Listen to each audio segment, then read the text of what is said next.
Hello and welcome to this week's video where I'm sharing 5 steps that will help you create a play space that really fires your child's imagination. And this is for you if you're hearing things like bored, can I go on the iPad?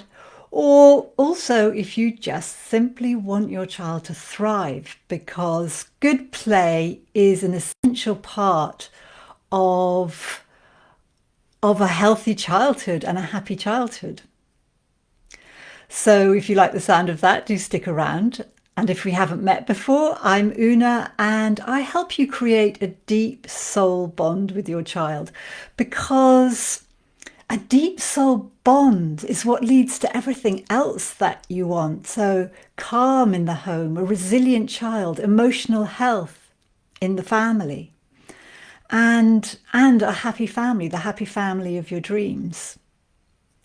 So a play space that fires your child's imagination. Why is that important at all? Well, a play space, or your child's ability to play and be imaginatively involved in play, is really the doorway to their enthusiasm, to their passion, it really satisfies that part of your child that wants to have agency over their life, that wants to be in control of things, because in the realm of play, they're king, their master, mistress and queen. And so play is real food for your child's soul. And when you can provide a really inspiring play area, it nourishes them at a really deep level. And imagination. I believe our school system today, and now not the teachers, but the school system doesn't allow as much space for imagination as your child would need, as most children need. And Albert Einstein actually says imagination is more important than knowledge. So when they come home, it's really supportive and helpful for your child if they have both time to play, so say 45 minutes every day, and also a play space that supports this, so that they can catch up on that need for play and digest the experiences that they've had at school, nursery, wherever they've been. So I'll dive in now to the 5 steps to a play space that fires your child's imagination. So firstly, designate an area, whether this is just a corner of a room, or whether it's a part of a larger room, or whether you have a whole playroom to dedicate to your child. Designate the area. And the idea here is that you create a magical play space, a magical container for your child that supports your child's imagination. And it may involve shifting furniture, turning sofas around, getting rid of a coffee table, to really create a space that embraces your child, where when they go in, that magical process starts. And I don't know if you can remember what that felt like as a child. I remember there was a park near us where there was a tree, and the leaves of this tree, the branches and leaves of this tree, draped right down to the ground. And once I went in, it felt like I was in a magical world, just to be in something and a little bit hidden away. So if you have the possibility of creating this, it doesn't need to be totally kind of hidden away, but just a suggestion of an area. It's different to just having stuff lined up along the walls or dotted in different parts of the house. So that would be step number 1. And the second step is to identify the play materials. And this has a few parts to it. So the first part is to let go of materials, toys, playthings that your child is no longer playing with. And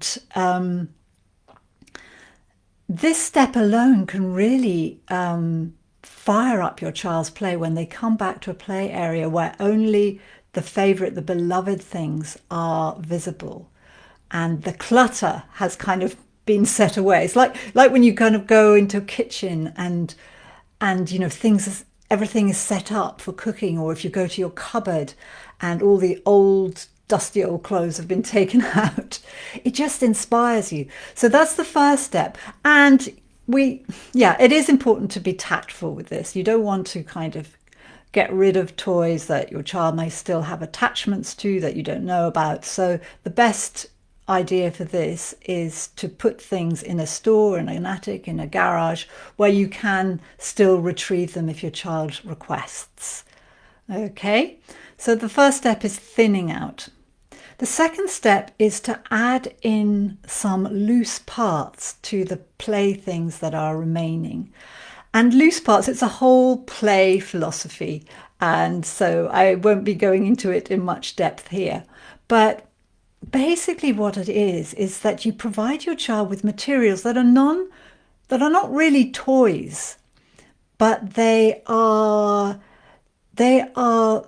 items that don't have a particular purpose, but that your child can turn to many purposes.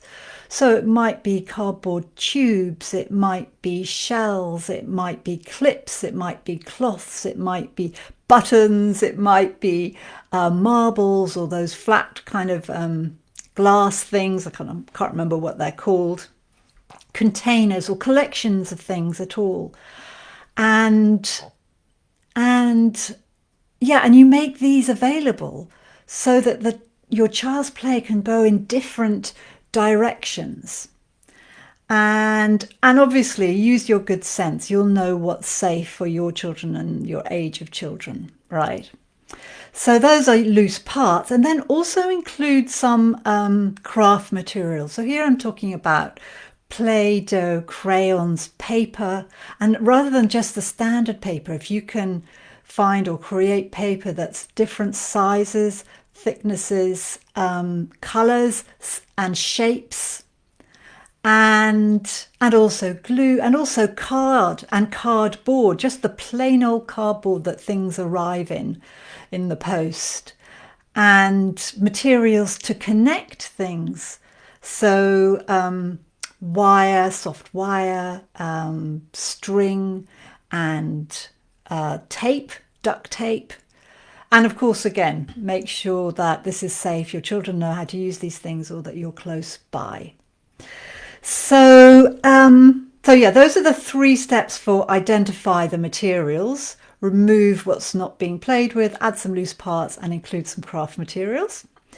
And then thirdly, lay things out interestingly and invitingly. And the key word here is out. The more your child's materials and playthings are on display, the more inviting it is for them. And so you can use shelving to put things out, and you can put things out in baskets, but don't have them too full. You can also, of course, put things in cupboards or in drawers. And here the key thing would be for there not to be too much in there, right? If you watched last week's video or read my blog last week, I said a bit more about this. But it's important that if you do put things inside other things, containers or cupboards, that when your child looks in, it's inspiring because there isn't too much in there and everything has a place and a space around it. This is what's really key in all this, in your laying out of things interestingly and invitingly, that each play thing, each kind of bunch of material, that's not the best word, what would I say, each collection of materials, every collection of materials has space around it, because this is where your child's imagination can start to work. If everything's packed together, it's just too cluttered, they can't. And so, and welcome those who are watching, so happy to see you here. Do say hi. And so that's number 3, laying things out interestingly and invitingly, including space. So the space is just as important as the play materials themselves. And then fourthly, Include, if you can, some opportunities for physical play, because this can reinvigorate your child's play. Sometimes I've seen children in my groups, playing at something on the ground, some blocks or some, I can't remember, various materials that I had, and then hopping up, doing something physical, and then coming back. So they really regenerate and reinvigorate and re-inspire themselves by being able to do something physical. And so some examples of this could be, just to give you some ideas, a Pikler triangle with slide, that is wonderful for little children, for toddlers. And Pikler is spelled P-I-K-L-E-R, in case you didn't know.